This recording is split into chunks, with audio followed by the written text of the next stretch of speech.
Hello friends, अस्सलाम वालेकुम and welcome to my YouTube channel. Friends, आज की इस वीडियो में मैं आपको उन 5 दिलचस्प वाक़यात के बारे में बताऊंगा जिनको जानकर आप वाकई हैरान हो जाएंगे। ये पहला वाक़या अमेरिकी शहर अरकानसास का है।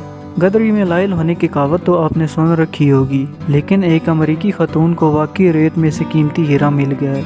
56 साला बेट्रिस वाटकिंस अपनी बेटी और नवासी के हमरा अमेरिकी रियासत अरकानसास में वाक़या creator of diamond state park पहुंची। अभी वाटकिंस को वहां पहुंचे आधा घंटा ही गुजरा था कि इत्तफाकन तौर पर वहां साल के दौरान इस इलाके से दरियाफ्त होने वाला सबसे बड़ा हीरा इसके हाथ लग गया है। वाज़ह रहे कि ये पार्क 37.5 एकड़ के इलाके पर मुहित है। ये इलाका एक नाबूद हो जाने वाली ऐसी आतिशफशानी जमीन पर फैला हुआ है। यहाँ हीरे भी पाए जाते थे। 1972 में इसे आम शहरियों के लिए खोल दिया गया था और इस वक्त से लेकर आज तक 33,000 हीरे यहाँ से दरियाफ्त हो चुके हैं। वाटकिंस ने बताया कि वो हीरों की तलाश के लिए पार्क के मरकज में रेत को उलट पुलट रही थी कि इसे कुछ चमकता हुआ नजर आया, जिसे उठाकर इसने जेब में रख लिया। बाद में वो अपनी बेटी और नवासी के साथ घर चली गई। यहाँ इन्होंने गूगल से मालूम करने की कोशिश की कि इन्हें मिलने वाली चमकदार शय क्या है। कुछ देर बाद उन्होंने पार्क के डायमंड डिस्कवरी सेंटर से रब्ता किया तो अमले ने तस्दीक की कि इन्हें 2 कैरेट वजन का भुरा हीरा मिला है। वाटकिंस ने कहा कि मेरे लिए ये दरियाफ्त नाकाबिले यकीन है। मैं इसे हमेशा अपने पास महफूज रखूंगी। गुज़िश्ता बरस इस पार्क से दरियाफ्त होने वाला सबसे बड़ा हीरा 3.29 कैरेट का था। ताहम वाटकिंस को मिलने वाला हीरा रवां साल में अरकानसास डायमंड पार्क में होने वाली सबसे कीमती दरियाफ्त है। ये अगला वाक़या स्वीडन के शहर स्टॉकहोम का है। यहाँ पर 70 साला माइकल फ्लोर अस्पताल में 2 माह तक कोरोना के खिलाफ जिंदगी और मौत की जंग लड़ते रहे और उन्होंने कोरोना के खिलाफ फतह हासिल की।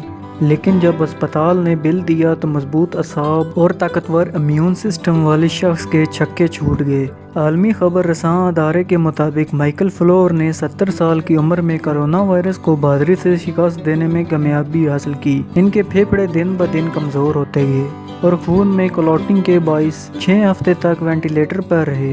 एक मौके पर डॉक्टर्स ने मायूसी का इजहार करते हुए अहले खानों को आखिरी मुलाकात और दीदार का भी कह दिया था। खुशकिस्मती से माइकल की हालत गैर मुतवक्का तौर पर संभलने लगी और वो कोरोना वायरस के खिलाफ जंग जीत गए। तिब्बी अमले ने इनकी सेहतयाबी को मुआजिज़ा करार दिया।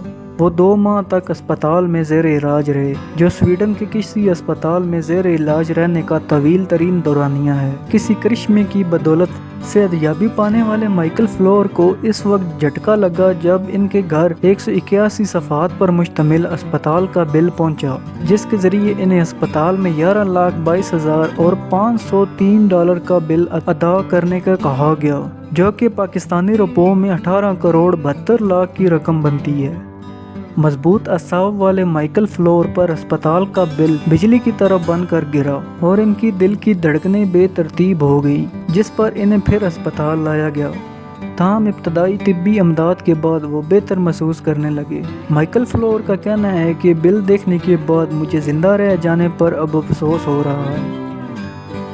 अगला दिलचस्प वाक़या जापानी शहर टोक्यो का है। जापानी कस्बे ताकामात्सु के काश्तकारों ने अपने इलाके को मशहूर बनाने के लिए आज से तकरीबन 50 साल पहले वहाँ अजीबो गरीब तरबूज उगाने शुरू कर दिए, जो आम तरबूजों की तरह गोल नहीं बल्कि चकोर होते हैं। आज ये तरबूज न सिर्फ जापान की शनाख्त बन चुके हैं बल्कि इतने महंगे हैं कि ऐसे एक तरबूज की कीमत $100 से शुरू होकर $1000 या इससे भी ज्यादा जा पहुंची है। इसके बावजूद इन तरबूजों को ड्राइंग रूम में सजाया तो जा सकता है, लेकिन खाया नहीं जा सकता। आज इनकी काश्त सिर्फ ताकामात्सु तक महदूद नहीं बल्कि जापान के मुख्तलिफ इलाकों में इन्हें उगाया जा रहा है और ऑनलाइन फरोख्त भी किया जा रहा है। अगरचे इनकी काश्त कुदरती तरीके पर ही की जाती है, मगर ये छिलके से लेकर अंदरूनी हिस्सों तक बहुत सख्त और बद जायका होते हैं, जो किसी भी सूरत खाए नहीं जा सकते। अलबत्ता इन चकोर तरबूजों की काश्तकारों का कहना है कि इन तरबूजों का मकसद सजावट और आराइश है, जबकि खाने पीने से इनका कोई तल्लुक नहीं। लिहाजा वो अंदर से इनके सख्त होने या खाने के काबिल ना होने के बारे में बिल्कुल नहीं सोचते। अगर आप भी जापान की ये अनोखी सौगात खरीदना चाहते हैं तो इंटरनेट पर स्कॉट वाटरमेलन लिख कर तलाश कीजिए। कई ऑनलाइन स्टोर पर ऐसे चकोर तरबूज आपके लिए मौजूद होंगे। ये अगला दिलचस्प वाक़या यूक्रेन के दारुल हुकूमत क्यू का है। चंद रोज कबल यूक्रेन में दिखाई देने वाले एक अजीबोगरीब बादल की तस्वीर सोशल मीडिया पर वायरल हो रही है, जिसे अक्सर लोगों ने एटमी धमाके की वजह से बनने वाला खुम्बी जैसा देव कामत बादल करार दिया है, लेकिन ऐसा बिल्कुल भी नहीं था। ये बादल यूक्रेन के दायरे हुकूमत क्यू में देखा गया, जो 1986 में एटमी बिजली घर की तबाही से मशहूर होने वाले मकाम चेरनोबिल से 60 मील दूर है। चेरनोबिल से कुर्बत और माजी की यादों ने यूक्रेन में सोशल मीडिया सार्फिन को बौखलाहट में मुब्तला कर दिया और वे इस बेज़रर से कुदरती बादल को रूस की जानब से नया एटमी धमाका करार देने लगे। कुछ ही देर बाद मौसमियाती माहिरीन ने वजाहत की कि ऐसा कुछ भी नहीं, बल्कि ये बारिश बरसाने वाला एक खास तरह का बादल है, जिसे एनुअल क्लाउड भी कहा जाता है, जो ऊपर से चिपटा और फैला होता है, जबकि इसका निचला हिस्सा बतरीज पतला होता चला जाता है। उन्होंने बताया कि अगरचे बादल इस तरह की शक्ल में बहुत कम आते हैं, लेकिन हर साल ऐसे कुछ न कुछ वाक़यात ज़रूर होते रहते हैं, लिहाजा डरने की कोई बात नहीं, क्योंकि ये मुकम्मल तौर पर कुदरती अमल है। इस वजाहत के बावजूद भी साजिशी नज़रियात के हामियों ने इस बादल की तस्वीर को एटमी धमाके की सबूत के तौर पर फैलाने का सिलसिला जारी रखा है। आखिरी वाक़या बहुत ही दिलचस्प और हैरान कौन है। ये वाक़या बरतानिया से है। बरतानिया में एक खतून किसी दिमागी बीमारी का शिकार होने के बाद 2 माह तक कुछ भी बोलने से कासिर रही, लेकिन अचानक इनकी गवाही लौट आई। लेकिन अब वो 4 मुख्तलिफ लहजों में बात करती हैं। 31 साल एमिली एगन की इस कैफियत से खुद डॉक्टर भी हैरान हैं। माहिरीन के मुताबिक ये किसी आर्जी फालिज या दिमागी चोट की वजह से ऐसा हुआ है, लेकिन इसके सबूत नहीं मिल सके। इससे बढ़कर ये हुआ कि इनका लहजा और बोलने का अंदाज यकसर तब्दील होने लगा।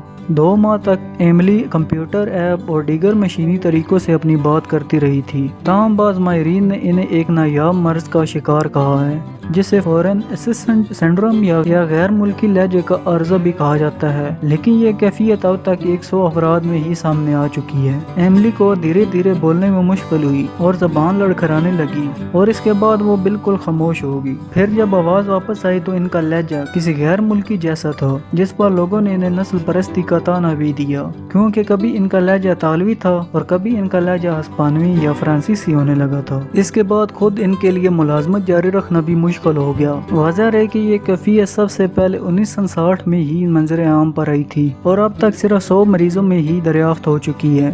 इस कैफियत में दिमाग का वो हिस्सा मुतासर होता है, यहाँ से गुफ्तगू कंट्रोल होती है। जनवरी 2020 में पहले इन्हें सर में बहुत दर्द महसूस हुआ और आवाज़ भारी होने लगी। इसके बाद इन्हें अस्पताल ले जाया गया तो इन्हें फालज की शनाख्त हुई और फौरी तौर पर इलाज किया गया, लेकिन अस्पताल में सूरत हाल और गमगीर हो गई, जहाँ इनकी आवाज़ बंद हो गई। इसके बाद इनकी आवाज़ लौट आई और वो मशरकी यूरोपी लहजे बोलने लगी। इसके बाद पोलैंड, फिर रूस और इतालवी लहजे में गुफ्तगू करने लगी। अब भी इनकी गुफ्तगू में गैर मुल्की लहजा हावी है। मुझे उम्मीद है कि आज की ये वीडियो आपको पसंद आई होगी। अगर आज की ये वीडियो आपको पसंद आई हो तो इसे लाइक करें और मज़ीद इस तरह की वीडियो देखने के लिए इस चैनल को सब्सक्राइब करें और साथ में दिए गए बेल आइकन को दबाना मत भूलिएगा। अब मैं मिलता हूँ आपको एक नई वीडियो में, तब तक के लिए अल्लाह हाफिज़।